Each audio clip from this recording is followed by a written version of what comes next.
எந்த சகோதரரும் மனம் உடைஞ்சிருக்கிறீர்கள், திருமணமானவராக இருந்தாலும் இல்லாதவராக இருந்தாலும். இப்போது அவர்களுக்கு கவலைப்பட வேண்டிய அவசியமே இல்லை. அதற்கான சிகிச்சை எங்களிடம் உள்ளது. இந்த வீடியோ மூலம் உங்களுக்கு நிறைய உதவி கிடைக்க போகிறேங்க.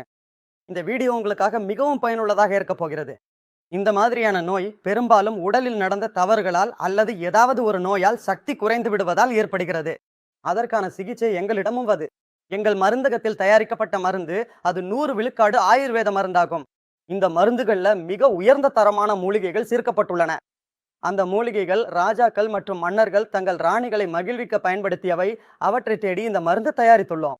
நாங்கள் கேப்சியூல் வடிவில மருந்து வழங்கியுள்ளோம். பல வருடங்களாக பல சிகிச்சைகள் செய்து பார்த்தும் சோர்ந்து போனவர்களுக்கு இப்போது அவர்களுக்கு எவ்வித பயமும் வேண்டியதில்லை.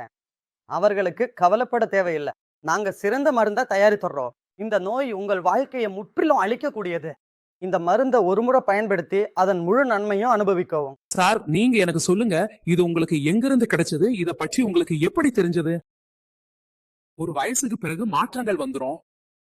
நான் என் வாழ்க்கைய வாழணும்னு நினைக்கிறேன். எப்படி இளமையில வாழ்ந்தேனோ அப்படியே. இதுக்காக நான் சில விஷயங்களை தேடியேன், சர்ச் பண்ணி பார்த்தேன். வாங்கறதுக்கு பயமா இருந்தது. அப்புறம் எனக்கு ஒரு விஷயம் கிடைச்சது. அதை சாப்பிட்டதுக்கு அப்புறம் எனக்கு 20 வயசு இளம மாதிரி உணர்வு வந்தது. அப்ப சார், இதை எடுத்ததுக்கு அப்புறம் உங்களுக்கு ஏதாவது பிரச்சனை வந்ததா? அல்லது ஏதாவது பக்க விளைவு உங்களுக்கு தெரிஞ்சதா? இல்ல, நான் ரொம்ப சந்தோஷமா இருக்கேன். நான் 50 வயசு ஆகிட்டேன். ஆனா தினமும் ஏதாவது செய்ய வாய்ப்பு கிடைக்குது. என் வயசு உள்ளவர்களும் இதை ரொம்ப எளிமையா எடுத்துக்கலாம். இந்த வயசுலயும் வாழ்க்கைய முழுமையா அனுபவிக்கலாம். இந்தியாவுல தனிப்பட்ட வாழ்க்கையை பத்தி பேசுறதுக்கு மக்கள் வெக்கப்படுறாங்க. பணம் எதுவும் கிடையாது நண்பா, சந்தோஷமா இரு. தேவைகள் எல்லாருக்கும் இருக்கு, கேளு, நிறைவேற்றிக்கோ. அது நிறைவேறலை என்றா வாங்கிக்கோ, நான் வாங்கின மாதிரி. நீங்க சொல்லுங்க சாரோட, உங்களோட அனுபவம் எப்படி இருக்கு? இன்னும் இன்று கூட நாம அந்த மாதிரியான உணர்வை உணர்றோம்.